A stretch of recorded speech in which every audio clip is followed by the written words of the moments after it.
बच्चों समय कम बचा है। अगर सारे न्यूमेरिकल्स आप लगाने जाएंगे तो लगा नहीं पाएंगे, समय इतना कम है। और अब लेट मत कीजिएगा क्लास 11 फिजिक्स के लिए। तो आज मैं आपको बताता हूं 30 इंपॉर्टेंट न्यूमेरिकल्स टॉपिक्स, जिसको आप शुरुआत कर लेंगे या कर लेंगे तो आपका काम बन जाएगा। पूरी किताब से 30 most important topics for numericals. आइए झटपट वीडियो को शुरू कर लेते हैं। मैं हूं अरविंद सर, आपका अरविंद एकेडमी चैनल पे बहुत बहुत स्वागत है। यहां पर सरल सुपर इजी फिजिक्स में आपको पढ़ाता हूं, और आपके लिए मैंने वन शॉट बना रखे हैं, उसका लिंक मैं डिस्क्रिप्शन में लगा दूंगा। डिटेल्ड वन शॉट है, कम टाइम में बिल्कुल आसान भाषा में आपको सिखाया गया है, तो उन वन शॉट को जरूर देखिएगा। लिंक मैं लगा रहा हूं डिस्क्रिप्शन के अंदर। चलिए बात को स्टार्ट करते हैं। तो जैसा आप यहां पे देख रहे हैं, कई बार आप डेरिवेशन की प्रैक्टिस कर लिए होते हैं, लेकिन एग्जाम हॉल में क्योंकि उसकी लैंग्वेज नहीं पकड़ पाते आप, न्यूमेरिकल्स जो है वो न्यूमेरिकल्स की प्रैक्टिस आप कर लेते हैं, लेकिन न्यूमेरिकल निकलते नहीं क्योंकि उन टॉपिक्स के न्यूमेरिकल आपने लगाए नहीं, तो कहना पड़ता है आई डोंट नो, जबकि आप कर सकते हैं लेकिन आई डोंट नो कहना पड़ रहा है। लेकिन अभी दिक्कत क्या है कि आपको न्यूमेरिकल्स में ये क्लैरिटी नहीं है कि फ्रॉम वेयर टू स्टार्ट, कहां से आप शुरू करें। उसी के लिए ये इंपॉर्टेंट वीडियो आपके काम आएगा, इंपॉर्टेंट टॉपिक्स वाला। तो मैं शुरू करता हूं और बहुत तेजी से इंपॉर्टेंट टॉपिक आपको बताता चलूंगा। तो देखिए यहां पर पहले चैप्टर की बात करी जाए तो डायमेंशंस, 1-2 नंबर के सवाल आपके बन जाते हैं पहले यूनिट्स एंड मेजरमेंट के अंदर। डायमेंशनल एनालिसिस ये वेरी इंपॉर्टेंट है बेटा, इससे 3 से 5 नंबर के सवाल आपको आते हुए दिखेंगे।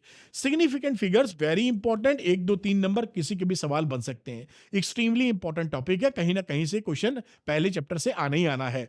दूसरे की मैं बात करूं तो average velocity and average speed के ऊपर सवाल दिखेगा। इंस्टेंटेनियस वेलोसिटी के ऊपर दिखेगा, जिसमें डिफरेंशिएशन बेस्ड क्वेश्चंस होते हैं। तो ये जो डिफरेंशिएशन बेस्ड क्वेश्चंस हैं, इनकी भी तैयारी अच्छे से कर लेनी चाहिए आपको। साथ में ये जो काइनेमेटिक्स की यूनिफॉर्मली एक्सेलरेटेड मोशन की इक्वेशंस हैं, इस पे भी सवाल आपको जरूर देखने को मिलेंगे। चैप्टर नंबर 3 की बात करते हैं, मोशन इन ए प्लेन की। तो यहां पर यूनिट वेक्टर्स निकालना आपको अच्छे से आना चाहिए, क्योंकि वेक्टर बड़ा इंपॉर्टेंट टॉपिक है, उसके बिना आगे नहीं बढ़ पाएंगे। Parallelogram law resultant of two vectors आपको आना चाहिए। प्रोजेक्टाइल मोशन की क्लैरिटी जबरदस्त होनी चाहिए। सेंटीपिटल एक्सेलेरेशन एंड फोर्स भी आपको आना चाहिए। टॉपिक्स आपको क्लियर होने चाहिए चैप्टर नंबर 3 के अंदर। चैप्टर नंबर 4 की बात करूं तो यहां पर न्यूटन्स लॉ ऑफ मोशन की बात करें तो Newton second law of force, F equal to ma, F equal to dp by dt, इस पे क्वेश्चंस आपको न्यूमेरिकल्स आते हुए दिखेंगे। कंजर्वेशन ऑफ लीनियर मोमेंटम पे आपके न्यूमेरिकल्स आते हुए दिखेंगे आपको। और इंपल्स वेरी इंपॉर्टेंट है, इस पे क्वेश्चन अक्सर आता है, तो इसको जरूर अच्छे से तैयार करके रखिएगा बेटा। फ्रिक्शन वेरी इंपॉर्टेंट पूरा सेगमेंट है, तैयारी कीजिए, न्यूमेरिकल आने की पूरी संभावना है। और बैंकिंग ऑफ रोड, इसमें कई टॉपिक्स ऐसे हैं जो बहुत इंपॉर्टेंट होते हैं न्यूटन्स लॉ ऑफ मोशन के अंदर। आगे बात करता हूं बेटा चैप्टर 5 का, वर्क एनर्जी पावर के लिए वर्क एनर्जी थ्योरम बहुत इंपॉर्टेंट है बेटा, तैयार करके रखिए। Conservation of energy, spring energy बहुत इंपॉर्टेंट, कोलिजन्स, ये आप तैयारी करके रखेंगे, इसमें कुछ ना कुछ आपको आता हुआ दिखाई पड़ेगा। चैप्टर नंबर 6 की बात करते हैं, रोटेशनल मोशन की। सेंटर ऑफ मास के ऊपर आपको न्यूमेरिकल बनते हुए दिखेंगे। टॉर्क एंड एंगुलर मोमेंटम के ऊपर न्यूमेरिकल आते हुए दिखेंगे। मोमेंट ऑफ इनर्शिया पे न्यूमेरिकल दिखेगा। रिलेशन ऑफ आई दिखेगा with angular momentum and rotational kinetic energy, इस पे भी आपको सवाल आते हुए दिखेंगे। ये सारी नोट कर लीजिएगा, इन टॉपिक्स को जरूर अच्छे से तैयार कीजिएगा। मैं थोड़ा तेजी से बता रहा हूं, जैसे कम समय में सारी बातें डिलीवर कर सकूं। आप रोक के पॉज करके दोबारा सुन सकते हैं या नोट कर सकते हैं। चैप्टर नंबर 7 की बात करते हैं, ग्रेविटेशन की, तो कैपलर्स लॉ से सवाल बन जाता है numerical. Universal law of gravitation important है। Variation in small g, height and depth, height और डेप्थ बढ़ाने पर स्मॉल जी में क्या चेंज आएगा आपसे पूछा जाता है। इसके वेलोसिटी, ऑर्बिटल वेलोसिटी बड़ा इंपॉर्टेंट है, कुछ ना कुछ न्यूमेरिकल घुमा फिरा के दे देते हैं, इससे आपको ज्यादा न्यूमेरिकल मिलने की संभावना है ग्रेविटेशन से। आगे बात करते हैं चैप्टर 8 से, हुक्स लॉ हो जाता है। Modulus of elasticity, Young's bulk modulus या शेयर मॉडुलस पे सवाल बनेंगे। स्ट्रेस स्ट्रेन पे सवाल बनेंगे। फिर हम अगले चैप्टर की बात करते हैं, मैकेनिकल प्रॉपर्टीज ऑफ फ्लूइड्स की बात कर ली जाए तो Pascal's law and hydraulic lift के ऊपर सवाल बनेंगे आपके। बर्नौलीज प्रिंसिपल एंड एप्लीकेशन के ऊपर सवाल बनेंगे। सरफेस टेंशन एंड कैपिलरिटी, इसके ऊपर सवाल बनते हुए आपको दिखाई पड़ेंगे। विस्कोसिटी एंड स्टोक्स लॉ, इसमें भी सवाल आपको दिखाई पड़ेंगे। स्ट्रीमलाइन एंड टर्बुलेंट फ्लो तैयार करके रखिएगा, न्यूमेरिकल बनता जाता है। आगे चैप्टर नंबर 10 की बात करता हूँ, थर्मल प्रॉपर्टीज ऑफ मैटर की बात करूं तो यहाँ स्पेसिफिक हीट कैपेसिटीज पे सवाल आपको मिलेंगे। Calorimetry and change of state, इसमें अक्सर आपको सवाल मिलेगा, जब तक आप प्रैक्टिस नहीं करेंगे सवाल ना निकल पाएंगे। Thermal expansion alpha beta gamma के ऊपर सवाल मिलते हैं। अल्फा बीटा गामा का जो रेशियो 1:2:3 होता है, उम्मीद है आपको मालूम होगा। थर्मोडायनेमिक्स की बात करें बेटा तो zeroth first and second law of thermodynamics काफी इंपॉर्टेंट है। Internal energy work and heat बहुत इंपॉर्टेंट है।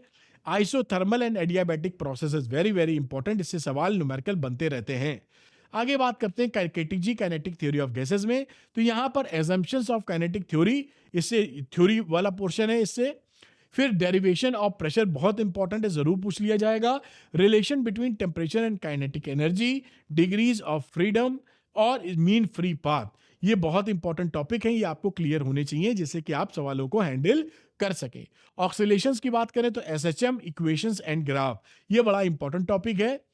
एनर्जी इन एसएचएम, इससे बहुत सारे सवाल आपको आते हुए दिखेंगे, पूछे ही जाते हैं। Simple pendulum it's time period का डेरिवेशन भी बहुत इंपॉर्टेंट है जो आपसे पूछा जाएगा। रही वेव्स की बात, तो वेव में types of waves, longitudinal transverse waves, इसकी तैयारी करके रखिए।